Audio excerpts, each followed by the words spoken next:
বাংলাদেশের প্রথম defence line border guard Bangladesh. এই বাহিনীকে ঢালাভাবে সংস্কার। Hello guys, welcome back to our channel viewer. आज की वीडियो वीवर बहुत ही जबरदस्त और इंफॉर्मेटिव होने वाली है, नॉलेजेबल होने वाली है वीवर। आज हम बांग्लादेश की न्यू पैरामिलिट्री की फोर्स की रियलिटी की वीडियो देखने वाले हैं। ये वीवर वीडियो बहुत ही ज्यादा इंपॉर्टेंट है और अभी तक आप लोगों ने चैनल को सब्सक्राइब नहीं किया हुआ तो प्लीज जल्दी से सब्सक्राइब कर लीजिएगा और साथ में बेल आइकन पर प्रेस कर दीजिएगा। तो बिना टाइम वेस्ट किए वीडियो को शुरू करते हैं। বাংলাদেশের প্রথম defence line border guard Bangladesh. এই বাহিনীকে ঢালাভাবে সংস্কার এবং পুনঃপ্রতিষ্ঠা করা প্রয়োজন। এক্ষেত্রে সরকার কী ধরনের পদক্ষেপ নিতে পারে তাই তুলে ধরব আজকের প্রতিবেদনে। সীমান্তবর্তী কোনো দেশ, সেটি হতে পারে মিয়ানমার অথবা ভারত, হঠাৎ হামলা করতে পারে। এক্ষেত্রে প্রতিপক্ষ দেশের সামরিক বাহিনীকে প্রথমে মোকাবেলা করতে হবে বর্ডার গার্ড বাংলাদেশকে, কারণ সীমান্তের সকল নিরাপত্তা নিশ্চিত করা বর্ডার গার্ড বাংলাদেশের দায়িত্ব।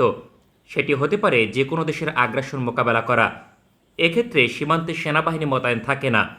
তাছাড়া সীমান্ত অঞ্চলে বাংলাদেশ সেনাবাহিনীর কোনো ঘাঁটি নেই, ফলে হামলা হলে সেনাবাহিনী পৌঁছানোর পূর্বে একাই লড়াই চালিয়ে যাবে বর্ডার গার্ড বাংলাদেশ। পরবর্তীতে সেনাবাহিনী পৌঁছালে সেনাবাহিনীর সাথে এক হয়ে শত্রুর মোকাবেলা করবে। এমন একটি বাহিনীকে শক্তিশালী করা এবং সংখ্যা বৃদ্ধি করার কোনো বিকল্প নেই। বর্তমানে বর্ডার গার্ড বাংলাদেশের সংখ্যা 70,000, যার বিপরীতে 4,100 কিলোমিটার সীমান্তে নিরাপত্তা নিশ্চিত করা অত্যন্ত কঠিন।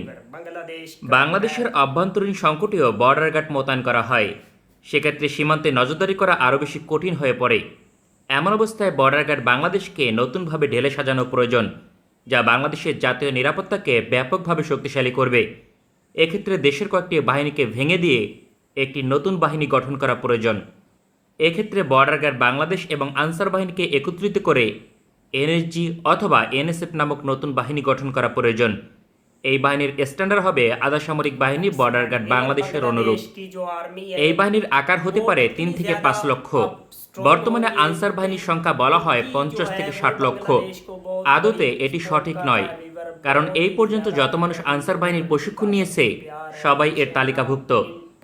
অথচ কার্যকরভাবে আনসার বাহিনীর সংখ্যা 2 থেকে 4 লক্ষ অতিক্রম করবে না। যাদের প্রশিক্ষণ দক্ষতা অত্যন্ত নাজুক, তাছাড়া অধিকাংশ আনসার সদস্য বিভিন্ন মাপকাঠিতে অযোগ্য বলে বিবেচিত হবে। একমাত্র ব্যাটালিয়ন আনসার হবার মতো যোগ্যতা রয়েছে 70 থেকে 80,000 সদস্যর। সেক্ষেত্রে বাংলাদেশ সরকার নতুন বাহিনী গঠন করলে সর্বোচ্চ 1,50,000 সদস্য সরাসরি পাবে, কারণ বর্ডার গার্ড বাংলাদেশ এবং ব্যাটালিয়ন আনসারই কেবলমাত্র এই তালিকায় আসবে। এছাড়া যোগ্যতার ভিত্তিতে আনসার বাহিনী থেকে কয়েক হাজার সদস্যকে প্রশিক্ষণ দিয়ে নতুন বাহিনীতে অন্তর্ভুক্ত করা সম্ভব। অবশ্যই নতুন বাহিনী সেনাবাহিনী দ্বারা পরিচালিত হবে। তাদের প্রশিক্ষণ বর্ডার গার্ড বাংলাদেশের অনুরূপ সেনাবাহিনীর আদলে হবে কমপক্ষে 6 মাস। সেক্ষেত্রে সেনাবাহিনীর সমকক্ষ একটি বিশাল বাহিনী তৈরি হবে, যা পার্শ্ববর্তী দেশের হুমকি মোকাবেলায় হবে গেম চেঞ্জার। কারণ সামরিক বাহিনীর মতো শক্তিশালী আরও একটি বাহিনী যুদ্ধে সেনাবাহিনীকে সমর্থন দিলে যুদ্ধের মোড় ঘুরিয়ে দেওয়া সম্ভব। তার পরিবর্তে যদি 10 লক্ষ আনসারও যুদ্ধে সহযোগিতা করে, তার সমান হবে না, কারণ যুদ্ধক্ষেত্রে পেশাদারিত্বের কোনো বিকল্প নেই।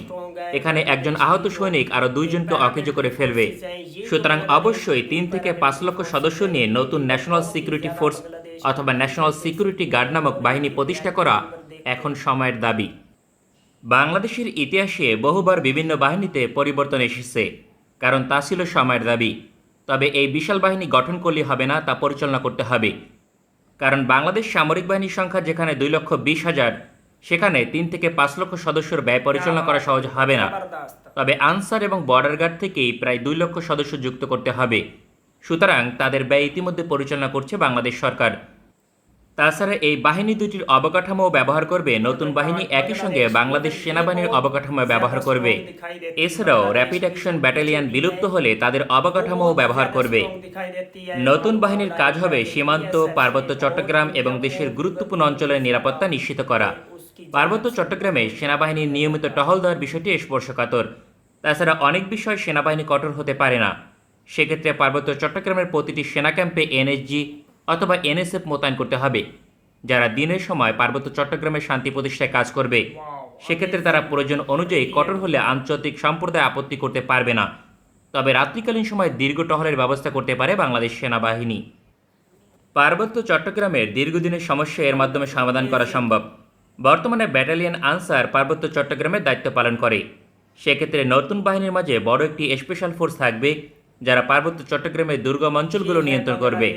ফলে পাহাড়ি জনগোষ্ঠীর আন্দোলন বন্ধ হবে, একই সঙ্গে বাস্তবায়ন হবে পার্বত্য শান্তি চুক্তি। क्या शानदार এছাড়া বাংলাদেশের গুরুত্বপূর্ণ অঞ্চল কেপিআইগুলোর নিরাপত্তা নিশ্চিত করবে নতুন বাহিনী। একই সঙ্গে অভ্যন্তরীণভাবে যখন প্রয়োজন হবে দেশের বিভিন্ন অঞ্চল নতুন বাহিনী মোতায়েন করবে। মার্কিন যুক্তরাষ্ট্রের ন্যাশনাল সিকিউরিটি গার্ড একইভাবে দায়িত্ব পালন করে এবং তারা সফল। এখন প্রশ্ন আসতে পারে, বর্ডার গার্ড বাংলাদেশের নাম পরিবর্তন না করেও এই বাহিনীর আকার বৃদ্ধি করা সম্ভব।